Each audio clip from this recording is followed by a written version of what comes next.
Hi guys, welcome to another episode of the Build Muscle and Burn Fat podcast. You can see that I actually have a new setup now. I've got a new microphone, so hopefully this is testing out to be quite well. It's just a small little thing over here. And I hope it actually leads to a lot more production or productivity to make things easier, because now I can just film, pop this camera on and transmit. But the good thing about this podcast as well, or should I say good thing about this microphone, is it comes with two. So if I ever needed to put someone else on the podcast, which is obviously one of the goals I have for 2023, I just attach it to the person. And well, to be honest, you probably would have heard the previous podcast to this one, where I had my wife Nancy share her amazing story and her transformation across 2022 for her Fit by 30.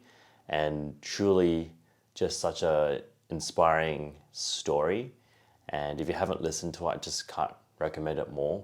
I guess the best part of it was it's also news to me, because I never really pushed my wife to do it. She chose to do it too. But right now, I guess I wanted to share a bit of an insight of today's podcast in today's episode. I had an interaction with one of my followers on Instagram, and essentially it was a bit of an interesting one, because it was almost a bit of like a mix of stubborn and a mix of curiosity and a bit of education. And I thought to myself, I'm going to share this with anonymity as well, keep the person anonymous, so that you can learn from it, because these mistakes that we talk about are also mistakes that people like you might make, becoming a little bit beginner in the story.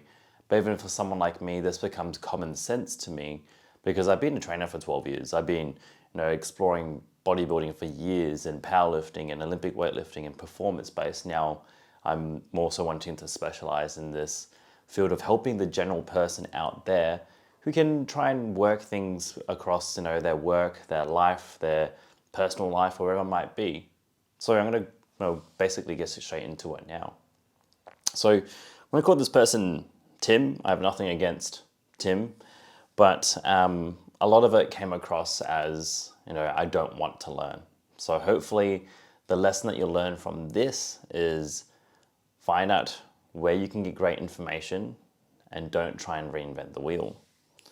So let's give you a bit of a backstory. Tim was messaging me because he wanted to know more about bodybuilding. And for myself, I used to compete in bodybuilding, used to hang around in those circles. I may not specialize and prep people for bodybuilding anymore, but a lot of my concepts come from this area. And basically, I'll break it into more detail later on, the training style of Tim was not optimal. To break it down, every day, Tim would only do some body weight based exercises, maybe every hour doing 10 or 20 push-ups. And this did lead to, say, 20 kilos worth of fat loss, or 15 as well, getting down to as low as 62 kilos. And from there, nutrition was also a non-basis, which is something I kind of measured, and I wanted to measure and find that baseline. And it was a matter of just eating when hungry. So this person, Tim, did lose quite a lot of fat and quite a lot of muscle at the same time, and I'll go through that a little bit more. And when asking more about bodybuilding, I said, well, we need to try and change these concepts, because, just like I said, there's no point reinventing the wheel. I didn't invent these rules. These are rules and guidelines that people have done over the years and perfected over time. And even saying that as well, these are also factors that people will always try and teach from mistakes. And then that's for me as well. So Tim's goal, once again, wanted to get into a bodybuilding competition, wanted to win the bodybuilding competition. Training was just every day, ad hoc, every hour, doing 10 to 20 push-ups. And then on top of that, nutrition was not measured, just eating when the body felt like it needed to. Got good results in the sense of losing 10 to 15 kilos. Leanest that this person has ever been, wants to win a competition. So as I was starting to dig deeper, essentially I found 3 mistakes that people need to work on. The first one I'm going to talk about is the training program, and specifically I'm going to be talking about what we call progressive overload. For every single person out there, if your program does not address some sort of progressive overload, you're already falling behind. You're not going to make much progress more, because that's what progressive overload is. To give you a bit of a backstory, this is how I learned progressive overload. It was a Greek mythology, because like most things, that's how it happens. Milo of Kratos, if I'm not wrong, he was a young kid who had a pet calf. Now this pet calf was something that he carried across time. Now at first it was quite light, because the calf is also a kid, or a cow kid, I guess you could say. Milo was also quite a young teen, and he would just carry his calf across his shoulders and walk. As time got by, his calf started to grow into a bull, if I'm not wrong. Milo also got older too, as he started to carry his bull across his shoulders. As time went by, the bull is now fully grown, but also so did Milo. And Milo has now progressively overloaded, or progressively grown, as the weight or the load of his cow, or should I say his bull, also grew too. So this is what we want to try and teach to every single person. It's called progressive overload. It's teaching people that you do eventually need to increase the weight, but doing it slowly and progressively in some sort of shape, way, or form. Now I'm going to show you what the formula is for progressive overload, and that's the FIT principle, F-I-T-T. So you can increase how often you do an exercise. That's what we call frequency for the F. So if you're lifting once or twice a week, you're now going to be doing it 3 to 4 times per week. The next one is intensity, and that's to be not mistaken for how intense it is, but we use this interchangeably in the sports science world as weight, or how heavy something is. So if you're lifting something for 10 kilos, you can now progressively overload it to 12.5 kilos. As time goes by, this will be the main principle for Milo and Kratos. Go 15 kilos, 17 kilos, and 20 kilos on top of that. As time goes by, you get stronger. You won't feel the so immediate impact of going from 17 to 20. But say if we skipped from 10 kilos to 20 kilos, that's called an acute increase, and we don't recommend that unless it's planned. And we have other ways to do that. Won't be in today's episode. Last two are time, so how long you start lifting for. So maybe you're only doing it for 20 minutes. Now you've progressively overloaded it to 45 minutes. This can be also broken into sets and reps as well, might I add. So this is where it's a general principle that we can use for cardio-based movements, but knowing what we do on this channel, of course, and this podcast, I do highly recommend that you're doing strength and focus on nutrition, unless you absolutely need to be able to get fit for a certain reason, like you're a 5K runner. So sets, reps, time, and duration will fit all under that first T. And the last T is what we call tempo or tension. So this can also be interchanged to type. So you can change the type of the exercise, but I like to use it as tension, because tension is also a really strong way to get stronger and build muscle. So if you're lifting to a 3-second down tempo, you're now going to increase it to a 5-second down tempo, or technically you could reduce it down to a 0-second tempo, and your weight would increase too, because as tensions start to decrease, your weight will also increase too. So progressive overload was something that Tim had actually failed to address in his program. So doing 10 push-ups every single day would not be able to, or every single hour of the day, would not be able to help elicit the strength gain that you would need, or the muscle gain that you would need. It may work for a very singleized individual, and even though this is one thing that people always make the mistake of, is confirmation bias through results. They think that correlation equals causation.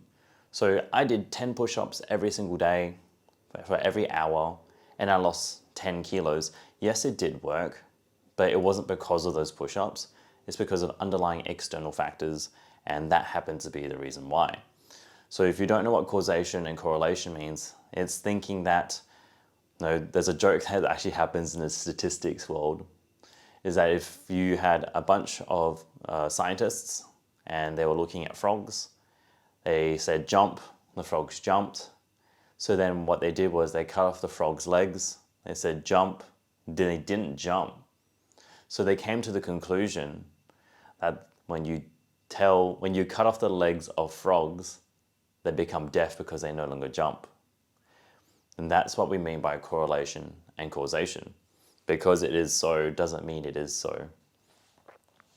So now we want to address why we want a certain amount of progressive overload. It's called a stimulus, and like anything, if you think about it this way, if you have some sugar, like 1 teaspoon of sugar, and you have it across 6 months, you won't be able to taste that anymore, so you increase it to 2 scoops of sugar, or 2 teaspoons of sugar, 2 tablespoons, whatever it is. I don't have sugar. Then you start to get the resensitivity of having sugar.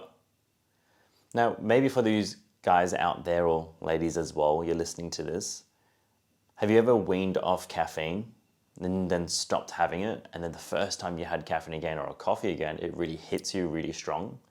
That's called desensitization to the stimulus, or to caffeine in this sense.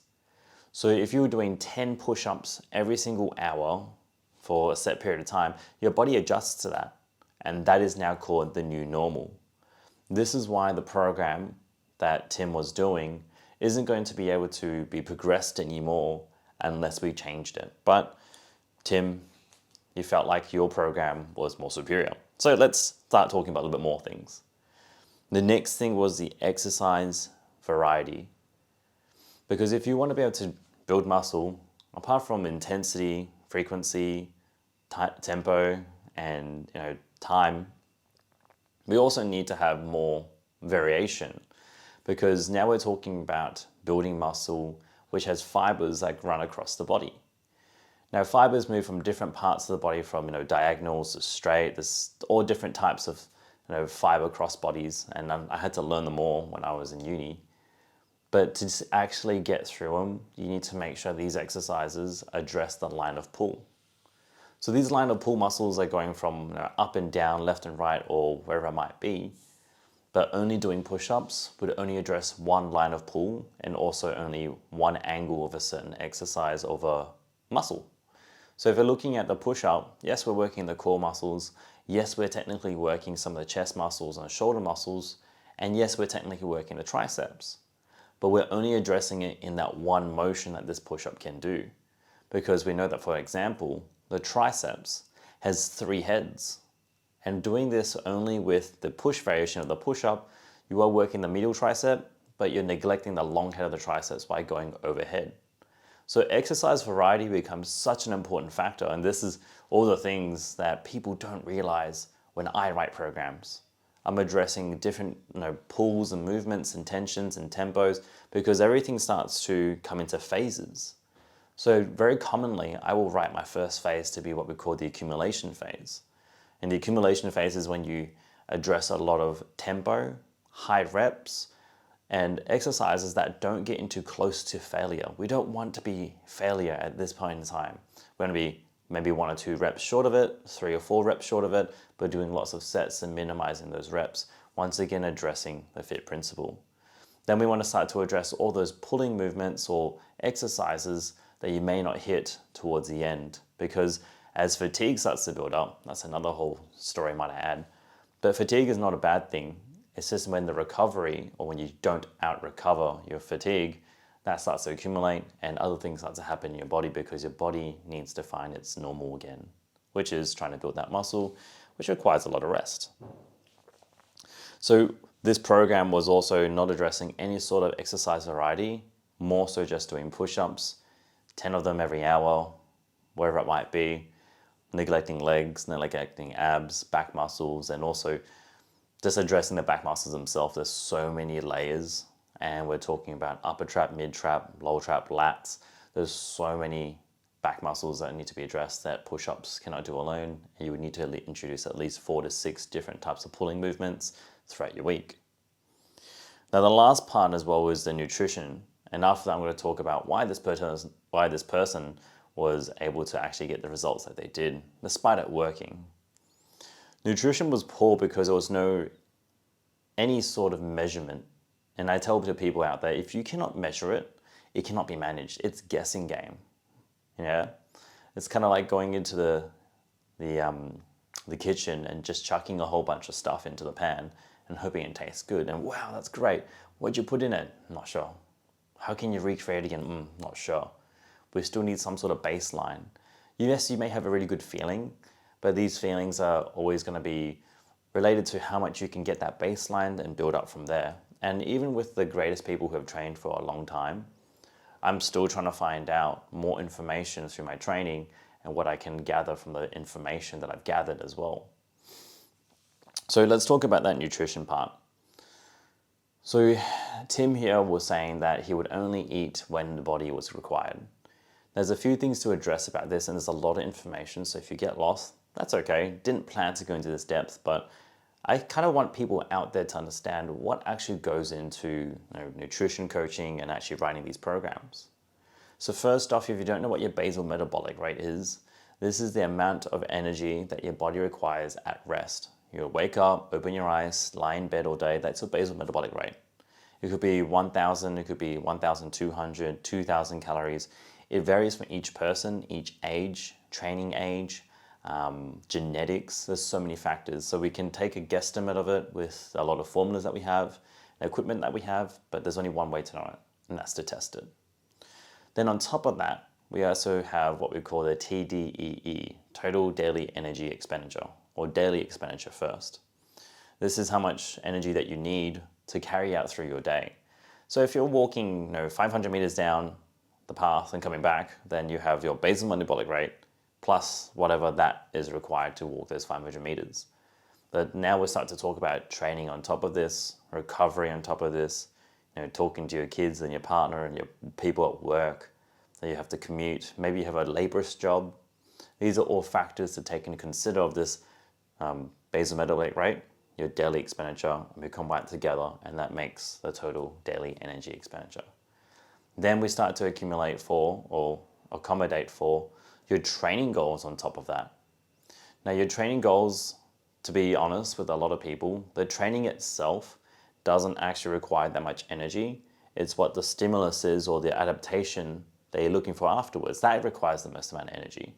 Recovery actually takes so much energy that people don't realize, which is why we don't tell people to try and build muscle when you're trying to lose fat. It's too counterintuitive. It's very hard. You either focus on one thing or another. So now that we know some of these base numbers, Tim did not know these. He just ate when he felt like. So if you ate when you felt like, and some people, if you keep yourself really distracted, having caffeine and filling this up with water, this could be as low as 1,000 calories. So what does that mean for your body in a physiological sense? Your body is now going to be using all the storage it has. It's looking at your fat stores, which is why this particular person, Tim, was able to lose body fat. Then it will start looking at your muscles and go, wow, I'm going to take more of that. Now, I'm not sure how much longer we would have went to the point where the body starts to burn out because you're training not that hard, to be honest. You're only doing 10 push-ups for every hour of the day that you're awake. But eventually you start to just wither away. And that's where most people go wrong. But most people think that correlation equals causation, and that's how it is. So now let's start to address how would I fix this for this particular person. So first of all, we need to try and find out how many days this person can train. And if you're looking to train to win on a competition, being tanned and naked, half naked, should I say, on stage, then we want to get as much muscle as possible. We want to spend quite a bit of time in this muscle building phase in a surplus, probably gaining roughly around 3 to 4 kilos, 6 or even as much as 5 to 6, depending on each of the person's normal weight, and then just maintaining that phase. We want to work on the progressive overload factor of getting stronger across time. And I'm not saying get strong to the point where you lift to failure and snap your back. That's not what we're looking for. That's just poor exercise management. We're looking at exercises that actually push you close to failure, and we need intensity to do that. Now, for those of you out there who don't know how to push yourself to build that muscle and that adaptation, we don't have to go all the way up to failure, which is what we call 0 reps in reserve, because you can no longer do any more. We only need you to go 2 short from that. So 2 reps short from failure, we'll call that 2 reps in reserve. Makes sense, right? Because if you did those last 2, you'll be at fail, just only be 2 less than that. Then we start to find out how this is going to make changes on the body. So now we're going to try and see what the body looks like with the set amount of calories that we've got or at least a meal plan that can help with this. Then we start to see the factors. And this is what people don't realize. This is all a very cool science project where you control one thing, you keep it the same, and see what happens, and you make minor adjustments. What goes wrong in this phase is either information is miscalculated or not told correctly to your coach. We know when it happens. Or B, when people stray off the program, which makes no sense to me, because if you hired someone to help you with the program, why would you stray off it without communicating? You may as well just do your own thing. You're wasting your time and you're wasting your coach's time too. So at that point in time, the discussion was, Sean, can you help me with this? Now, to be honest, because of the discussion that we had, I said no. Because the hardest thing to do is teach someone who doesn't want to be taught and thought that they had to work with the program that they only have. 10 push-ups a day for every hour that you're awake is not going to cut it. Not willing to be able to go to the gym. I mean, they wanted to win the competition as well, might I add.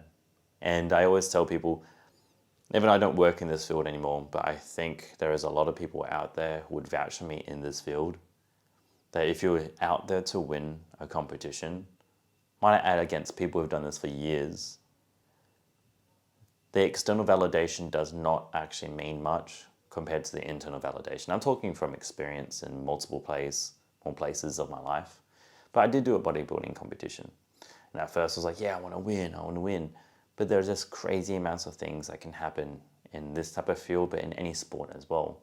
Someone's trained longer than you. Someone's just been exposed to a lot better than you. Some people have crazy genetics, or some people just absolutely just outright better than you. So then you have to try and look for that internal validation that's going to make you happy about it. And it's the accomplishment, honestly. So hopefully that was some information for you guys out there. I would love to talk about muscle building mistakes as a general factor, but this particular case study, or this particular interaction, should I say, kind of got me like thinking, first of all, why would you ever question someone who's done this for a long time? But B, also refusing to learn. So I thought, at least I can use this lesson to teach people out there. Because the worst thing that you can do, and I see it all the time, is when you have people who want to be able to help you, and I've even had consults in the last 2-3 weeks, where people tell me they know exactly what they need to do, but they've gained 35 kilos in 3 years and still drinking 6 or 7 beers a day. So to know and not know means, or to know and not do means to not know. So what I want people to understand is always go in with a white belt mentality. Even me, after 12 to 13 years of doing this, paying hundreds and up to thousands of dollars for courses on learning how to build muscle, it's a lot of information. And it's things where I'm like, okay, I may have known that, but it's good to get external validation to understand what it means. Funny enough, I talked about external validation being incorrect. External confirmation through research, I say, knowing that I'm on the right page to help people for the better mission. And also saying that if you ever do embark on any sort of health mission and journey, you want to keep doing it. Choose sustainability more than anything. And once again, I'm talking from experience. I've hurt my back. I've gone through extreme diets through bodybuilding. I've gone through performance-based sports, which I love, might I add, and I don't regret. But knowing when to sacrifice time for something that may potentially hurt you, that's something where I don't do anymore. And that's why I'm training the sustainability way. So hopefully, guys, you found this information useful. I hope you guys don't burn out. Don't just spin your wheels. Really start to think about what you want out of this, because that's the only thing that really matters at the end of the day. We're trying to do this for, yes, feeling good, looking good, but also we're also doing this for the health factor. And if you don't have that motive to want to be healthy, this whole journey becomes a lot harder, which is where a lot of the people that I train end up going back to their own, bad habits of buying takeout 6 or 7 times per week, drinking excessive amounts of alcohol all the time, might I add. You want to be able to change. You want to have to change as well. Well, you don't want to have to. You want to change. And hopefully that will help you out. Guys, if you listened all the way through to the end of this, thank you so much. I would love it if you could please screenshot the podcast, post it on your Instagram stories and tag me. If you haven't already, please leave a 5-star review on Spotify or on Apple Podcasts. I want to grow this channel, and right now as I share this, I actually am on 154 podcast plays, which is making me happy because it means that under just over 30 days, I've been able to almost outgrow my YouTube channel, which means that people are listening to this. So that means a lot to me. So share this episode too if you have anyone who you think would benefit from this. And that's all I can really say, and stay tuned for the next episode. Take care and keep building momentum. Take care, everyone.